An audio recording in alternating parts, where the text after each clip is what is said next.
Hello everybody.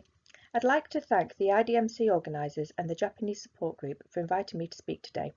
We're sad not to be there in person and to be missing out on the beauty of Japan, but we hope to join you again for the next IDMC. I'm Emma Jane from UK Myotonic Dystrophy UK Charity, CureDM for short. I was invited to talk about what we've been up to since we last met in Gothenburg in 2019. As a quick introduction to the organisation, CureDM is a charity run by a team of trustees who all have children living with neuromuscular conditions. We understand and experience similar day-to-day struggles, and we are all very passionate about making a difference via the charity. You can read a little more about who we are and what we do on the IDMC organisation update page or by visiting our website and social media.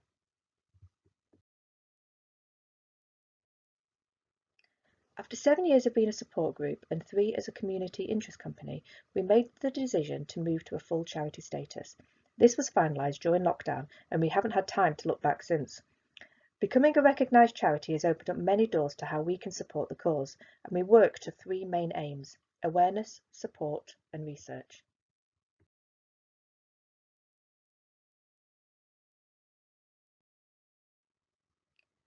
It was a delight to see everyone at the IDMC-12, but very soon after we were all thrown into the unexpected catastrophe that is COVID. Living with congenital myotonic dystrophy in the family, we have had our fair share of emergencies and crisis plans, but I don't think anyone quite expected this. My son Dragan, who has paternally inherited congenital myotonic dystrophy, was in hospital with the onset of atrial fibrillation and tachycardia when we went into lockdown. He was swiftly sent home, where it was deemed less dangerous, to spend the next 18 months shielding. For us, and many others, this meant having all external carers put on furlough, never-ending waking night shifts, managing illnesses and being on constant alert as cardiac issues increased, and homeschooling. We were, of course, not alone in this, and as a support group, we saw a huge increase in the support needs which we could not ignore.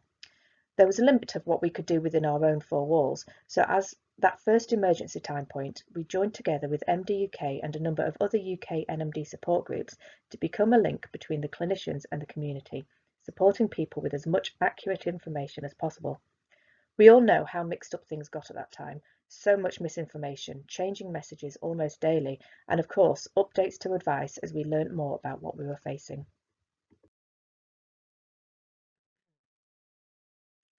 Raising awareness of myotonic dystrophy is deeply intertwined in everything we do. I would like to take a few moments to highlight the International Myotonic Dystrophy Awareness Day, which is held each year on September the 15th. We will hear more about this later, I'm sure, but I would like to thank everybody who's got involved in this day, particularly Tanya and the team at the MDF. As an international collaboration, we're sending a strong message that we are working together as one, which is so important for the DM community. Starting from a conversation between CureDM and the MDF, we were very determined to make this a success and are delighted to see so many countries working together.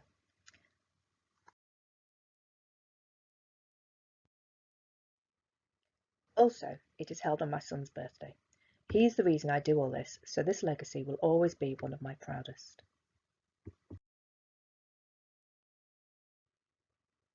On our first Awareness Day last year, we were delighted to have organised over 40 venues around the UK to light up green on September the 15th.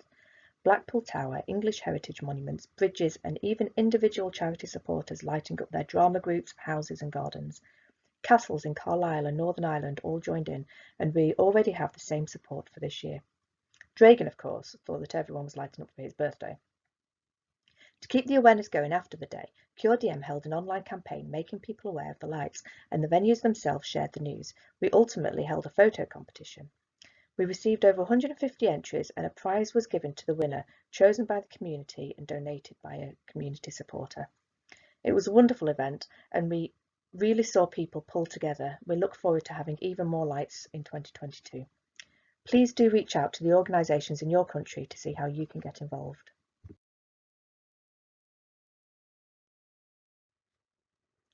CureDM supports and facilitates research into DM in a number of ways. Advocating for our community often means reminding people that we are not simply a puzzle that needs to be solved. Of course, if you could do that, we would be extremely grateful. Often we come to conferences and hear about the heart, the lungs, bowel, brain, autism, fatigue, muscle weakness, swallowing issues, peg feeding, life expectancy. You get the idea. I'm here to try and remind you that these are not standalone symptoms, but they are one person. not even just one person, but often whole families. And for us, living with myotonic dystrophy, it's not a problem that presents just in clinic, it's every single day.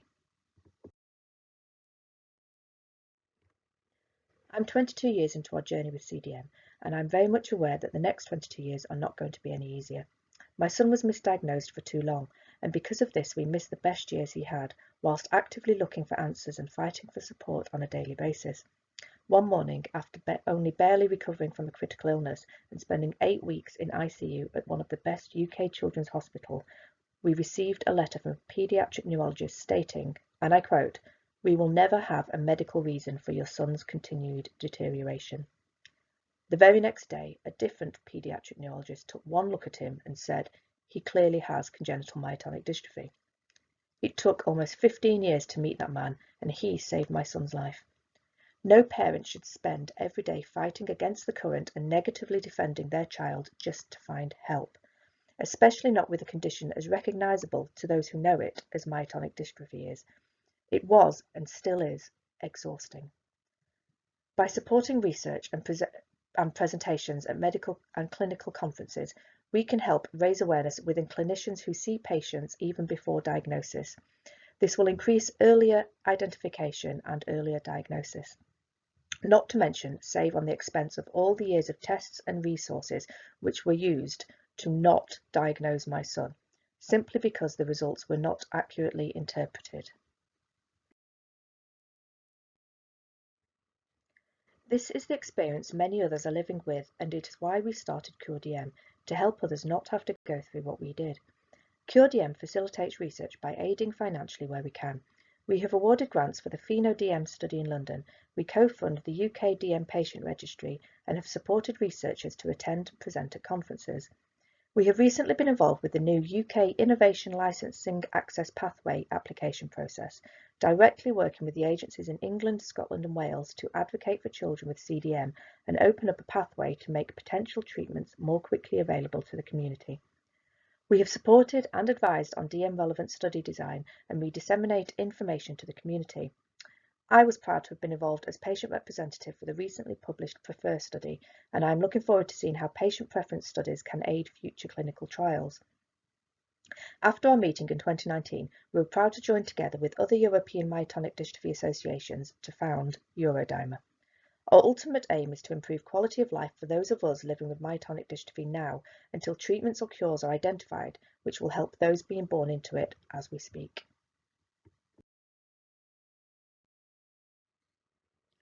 As mentioned before, COVID affected every single one of us. Suddenly, families living with myotonic dystrophy were even more alone, some with multiple children with CDM, no schools and no external carers or support. CureDM Charity used this time to send out care boxes to families.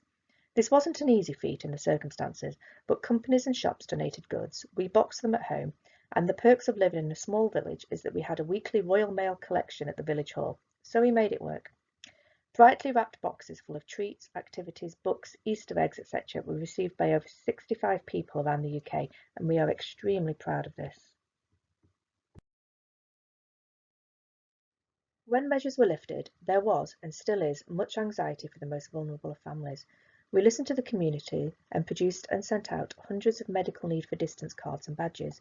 We continue to provide virtual day-to-day support whilst the DM population is slowly starting to rejoin activities. We were honoured to have been asked to support a community member with a medical tribunal when her brother sadly passed away from avoidable complications caused by his myotonic dystrophy. The hospital failed to listen to the family, failed to follow recommended DM care guidelines, and the gentleman sadly died. CureDM gave one-to-one support and attended the tribunal to raise awareness of the complexity surrounding a DM diagnosis. We have since been invited to give talks within the NHS to raise awareness.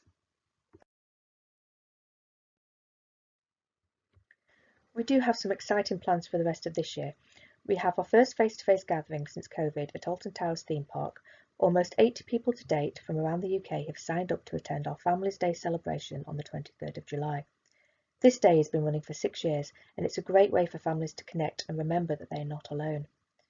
We have also arranged a magical Christmas treat for 16 families to attend Disney on Ice at 3 venues around the UK, providing memories to families who may otherwise not be able to access experiences like this. We have a personal appreciation of how DM impacts all family members, especially unaffected siblings, and by arranging these events, we are helping to make positive memories. All the events we organise are funded by charity and open to anyone in the UK living with DM who would like to attend. This is all just a drop in the ocean of what the last 3 years has consisted of, and we can wholeheartedly say we did not expect any of this when we last met. Cure DM have been working around the clock to raise awareness, facilitate research, and support families, and we intend to do so for as long as we are needed. Thank you for taking some time out to listen to the patients, the caregivers, and the loved ones living with DM every day. You keep doing what you do, we'll keep doing what we do, and if we can continue to work together, then we are moving in the right direction. From all of us at Cure DM and the patients and the community we represent, thank you.